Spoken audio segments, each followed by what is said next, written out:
अब ये भारतीय जनता पार्टी की सरकार को एक्शन लेना चाहिए उन पर।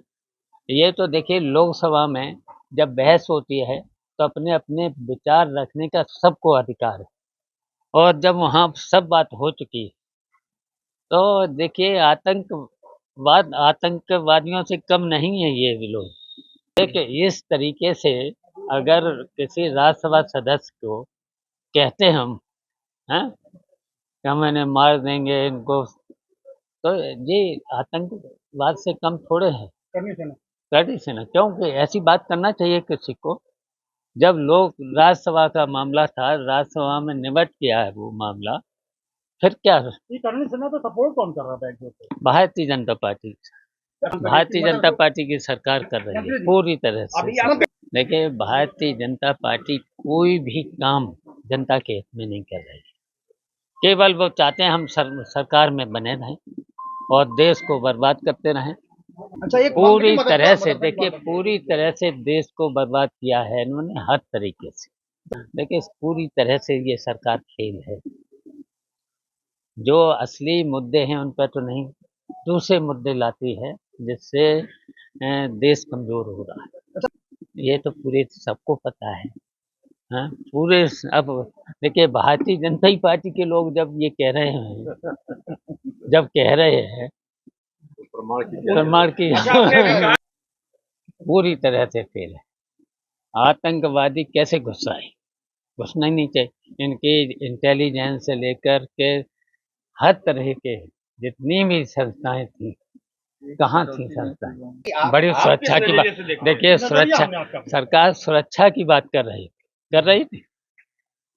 लेकिन तो जब सुरक्षा की बात कर रहे जिस तरीके से, लेकिन आतंकवादी घुस कैसे आए? सवाल तो ये है। नहीं घुस आए, फिर उसके बाद ये पूछा मजहब के आधार पर मारा। अरे अब सरकार को आतंकवाद को किस नजरिए अब सरकार को पूछो जाकर। अच्छा, क्या आपने कहा, क्या लगता है बस ठीक है। अब चलिए सरकार जवाब की आप किस तरीके से मांग करते हैं? आतंक के खिलाफ कड़ी कार्रवाई, और हम लोग साथ हैं। कड़ी की कार्रवाई करें, हम साथ हैं। हम लोग देश के साथ, हम लोग देश के साथ। आतंकवाद के खिलाफ कड़ी से कड़ी कार्रवाई क्यों नहीं करते? अच्छा, सफाई अब वादा किया था, चुनाव में वादा किया था भारतीय जनता पार्टी ने, हाँ? जो भी कब्जे हैं हम सब वापस ले लें। अच्छा मौका है इसमें? तो नहीं ले पाए। अच्छा मौका, बिल्कुल, जहाँ कब्जा करे हैं ले लें वापस। अब उनके साथ हुआ।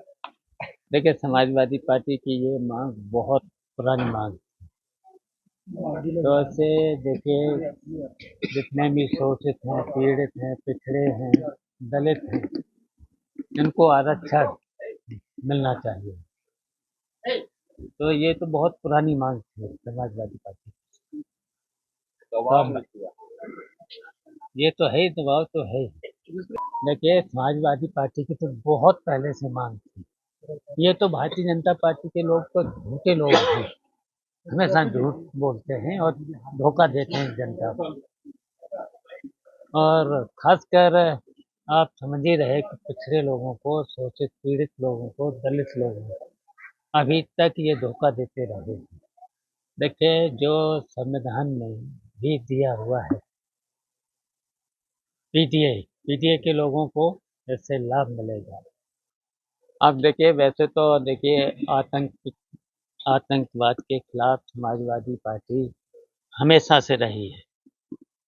जब जब देश पर इस तरीके का आतंकवादियों ने हमला किया है तो फिर समाजवादी पार्टी ने पूरा साथ दिया है।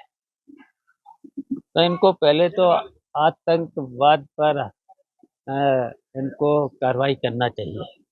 अभी तक कार्रवाई कोई हुई नहीं है, लेकिन अब ये पुरानी मांग थी।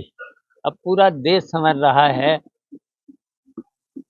कि जो मुद्दे, उन मुद्दों पे तो बात कभी करती नहीं समाजवादी पे, जैसे महंगाई है, बेरोजगारी है, भ्रष्टाचार है, और अब श्रेय लेना चाहते हैं। अब श्रेय तो नहीं मिलेगा, और इस समय देख ही रहे हो भारतीय जनता पार्टी ने पूरे प्रदेश ही नहीं और देश की जनता को लूट लिया है। महंगाई, बेरोजगारी, भ्रष्टाचार, इसके साथ साथ टैक्स, इतना टैक्स की वसूली हो रही है। जीएसटी कहा था कि 1 कर लगेगा, अब जीएसटी में कितना कर, 18% से लेकर के और भी बढ़ जाता है, कितनी बार। तो ये केवल जनता को लूटने का काम किया है भाजपा। देखिए, मैंने पहले ही कहा कि ये भारतीय जनता पार्टी के लोग जनता को धोखा देते हैं, कहते कुछ और करते कुछ और। तो इन पे भरोसा नहीं करना चाहिए भारतीय जनता पार्टी। अच्छा, मेरे को तो नहीं लगाना चाहिए। जब 500 साल पुराना चला आ रहा है तो हैं, तो फिर जनता को भी अब समझ लेना चाहिए, ऐसी सरकार को फिर हटा देना चाहिए। देखिए, आज़ादी की लड़ाई में सभी लोगों ने, हिंदू, मुस्लिम, सिख, ईसाई से लेकर के सब लोग साथ थे, लेकिन ये पुरानी पन्नों को पलटते हैं, नहीं करना चाहिए। अच्छा जी सर, देखिए, भारतीय जनता पार्टी के लोग, मैंने पहले ही कहा, कहते कुछ और करते कुछ और। इन पे भरोसा नहीं करना चाहिए भारतीय जनता पार्टी का। बस अब तो एक ही है कि जनता को समझ लेना चाहिए पूरी तरह से, और इनको भारतीय जनता पार्टी को तुरंत हटा देना चाहिए, क्योंकि भारतीय जनता पार्टी के रहते देश बहुत पीछे चला गया है, हर तरह से पीछे चला गया है।